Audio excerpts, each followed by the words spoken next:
ആദ്യ നായികയെ പ്രേക്ഷകർ ഹൃദ്യമായാണ് വരവേറ്റത്. സിനിമാ പ്രേമികൾ വെള്ളിത്തിരയിൽ മാതൃഭാഷയിൽ കേട്ട ആദ്യ ശബ്ദം കമലത്തിൻ്റെതായിരുന്നു.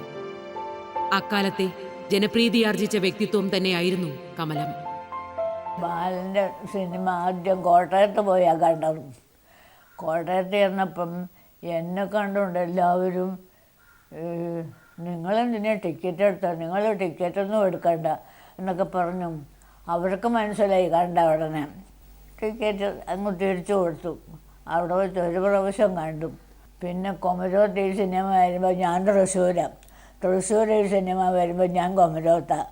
അങ്ങനെ അധികമൊന്നുമില്ല അന്ന്. പിന്നെയാണ് കുറേ അധികം പ്രതികളുണ്ടാക്കി ഇതിന്. അന്നേരമൊന്നും ദിനശറിയായിട്ടിരുന്നു ഈ പടം. ധാരാളം പൈസ അവർക്ക് കിട്ടി. പിന്നെ ഇനിഷറിയായിരുന്നതുകൊണ്ട് ഫിലിം അവർ കത്തിച്ചു കളഞ്ഞു. കത്തിച്ചോ നല്ലൊരു സംഖ്യ കിട്ടുമല്ലോ. അങ്ങനെ ആ ഫിലിം ഇല്ല. പിന്നെ ഒന്ന് കാണണമെന്ന് വെച്ചാൽ പറ്റുമല്ലോ. ഡൽഹിയിലും മറ്റും 6 മാസമൊക്കെയാണ് നടന്നിരുന്നു. ആദ്യത്തെ മലയാളം ആയതുകൊണ്ടേ ഭയങ്കരമായിട്ട് അവർക്ക് കാശ് കിട്ടി.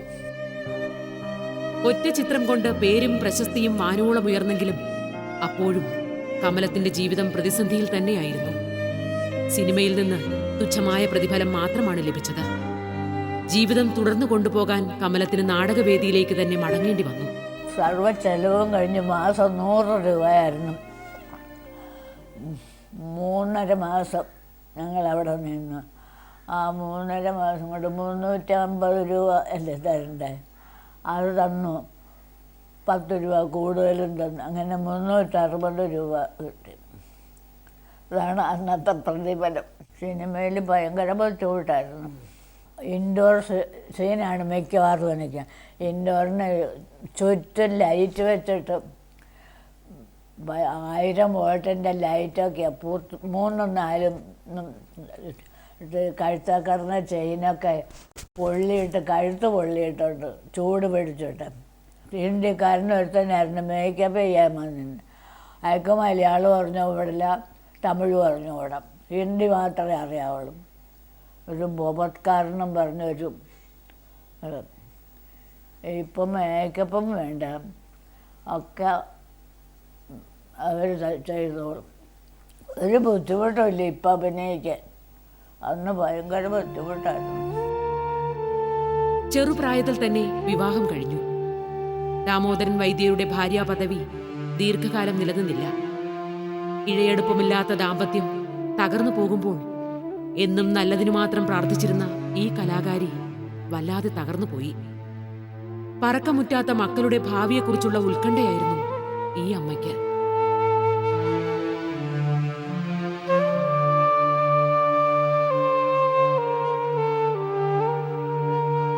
അങ്ങേരിപ്പം ഞങ്ങൾ തൃശ്ശൂർ താമസിച്ചുകൊണ്ടിരുന്നപ്പോൾ ഒരു മുസ്ലിം സ്ത്രീയെ 18 വയസ്സുള്ളൊരു മുസ്ലിം സ്ത്രീയെ ഭാര്യയെ സ്വീകരിച്ചും കൂടെ വീട്ടിൽ കൊണ്ടുവന്നു അവിടെ താമസിച്ചു അവളോടുകൂടി. അങ്ങനെ അവൾക്കൊരു കുട്ടിയുണ്ടായി. ആൺകുട്ടിയായി. പെൺകുട്ടികളെ പ്രസവിച്ചിട്ടുള്ളൂ, ആൺകുട്ടികളെ പ്രസവിച്ചിട്ടില്ല. ആ കുട്ടിക്ക് 1 വയസ്സുള്ളപ്പോഴാണ് ഒരു ദിവസം എന്തിനോ ഇവളുടെ ചേർത്തി മീരെയും കണ്ടമാനം ഉപദ്രവിച്ചു ഈ മനുഷ്യൻ. അവരെ നല്ലോണം അടിക്കുകയോ ഇടിക്കുകയോ ഒക്കെ ചെയ്തു. അത് കണ്ടപ്പോഴേ ഇനി ഇവരോട് കൂടിയുള്ള ജീവിതം ഇല്ലയെന്നും പറഞ്ഞ് ഈ കുട്ടികളെ വിളിച്ചോണ്ട് ഞാനിങ്ങനെ പോയി. നേരം മൂത്ത മകളെ കല്യാണം കഴിച്ചിരിക്കുന്നത് അവിടെ അടുത്ത. അവർ വിളിച്ച് അങ്ങോട്ടും അവിടെ നിന്നിട്ട് അവർ ഇവിടെ തിരുവനന്തപുരത്തേക്ക് അമ്മാവന് വേണ്ടി ഫോൺ ചെയ്തു. അമ്മാവൻ ഇങ്ങോട്ട് പോരാൻ പറഞ്ഞു. ഇവിടെ ചെമ്പിട്ടറ ഇട്ടച്ചനെന്ന് പറഞ്ഞ ആൾ എൻ്റെ അമ്മാവൻ അവിടെയോട്ട് പോകുന്നു. അവിടെ വന്ന് താമസിക്കുമായിരുന്നു. അങ്ങനെയാണ് ചെമ്പിട്ടറ തിരുവനന്തപുരം ചെമ്പിട്ടറ എന്നുള്ള അഡ്രസ്സ് വന്നു. അതുവരെ കുമരകമായിരുന്നു. വൈവാഹിക ജീവിതം തീർത്തും പരാജയമായിരുന്നു. ഭർത്താവ് മറ്റൊരു സ്ത്രീയുമായി ബന്ധമുറപ്പിച്ചപ്പോൾ 2 കുട്ടികളുമായി കമലം വീട് വിട്ടിറങ്ങി. സിനിമയും നാടകവും കമലത്തെ കൈവിട്ടൊരു കാലവുമായിരുന്നു അത്. മക്കൾക്ക് അന്നമൊരുക്കാൻ മറ്റേതെങ്കിലും തൊഴിൽ അത്യാവശ്യമായിരുന്നു. കേരളം പിന്നെ കമലത്തെ കഥാപ്രസംഗ കലാകാരിയായാണ് കാണുന്നത്. അത് കഴിഞ്ഞും കഥാപ്രസംഗം, നാടകം ഒക്കെ നടത്തി ഞാൻ. ശിവഗിരിയിലൊക്കെ പോയി കഥാപ്രസംഗം നടത്തിയിട്ടുണ്ട്. അവിടെ എല്ലാവർക്കും നല്ല അഭിപ്രായമായിരുന്നു. അതിനൊക്കെ നല്ല പൈസ കിട്ടുമായിരുന്നു. നാടകത്തിന് നല്ല പൈസ കിട്ടും. അങ്ങനെയൊക്കെ കുട്ടികളെയൊക്കെ വളർത്തി 7ാം ക്ലാസ് വരെ പഠിച്ചിട്ടുള്ളൂ. അന്ന് 7ാം ക്ലാസ് പാസ്സായ ജോലിയാണ് അന്നത്തെ കാലത്തും. 7ാം ക്ലാസ്സിൽ പഠിച്ചുകൊണ്ടിരുന്നപ്പോഴാണ് സിനിമയ്ക്ക് പോയതും. പിന്നെ സ്കൂളിലും പോയില്ല. താരസംഘടനയായ അമ്മയുടെയും സർക്കാരിന്റെയും പെൻഷനായിരുന്നു ഈ കലാകാരിയുടെ അവസാന നാളുകളിലെ വരുമാനം. രോഗാതുരമായ നാളുകളിൽ മുഖ്യമന്ത്രിയും സാംസ്കാരിക മന്ത്രിയും സഹായിച്ചുവെങ്കിലും അതൊന്നും ദുരിതങ്ങളെ അതിജീവിക്കാൻ മതിയാകുമായിരുന്നില്ല. മകൾ ഇന്ദുലേഖയും ഭർത്താവും എല്ലാ വിഷമതകളിലും ഈ അമ്മയ്ക്ക് തുണയായി നിന്നു. വേറെ എന്തെങ്കിലും ഒരു ജോലി ചെയ്യാനോ മാറാനൊരു നിവൃത്തിയില്ല. എപ്പോഴും ഒരു പരസഹായം വേണ്ട പോലെ. ഞാനും ഒരു രോഗിയാണ്.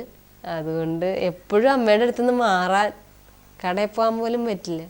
എപ്പോഴും സ്ഥിരമായിട്ട് എപ്പോഴും, അല്ലെങ്കിൽ ഞങ്ങൾ അത്യാവശ്യത്തിന് പോവുകയാണെങ്കിൽ അമ്മയും കൂടെ യാത്രയിൽ ഉൾപ്പെടുത്തണം. ചരിത്രത്തിൽ അമ്മയ്ക്കൊരു പേര് വീഴുന്ന ഒരു സ്ഥാനം കിട്ടിയത് അന്നും ചെറുപ്പത്തിലും.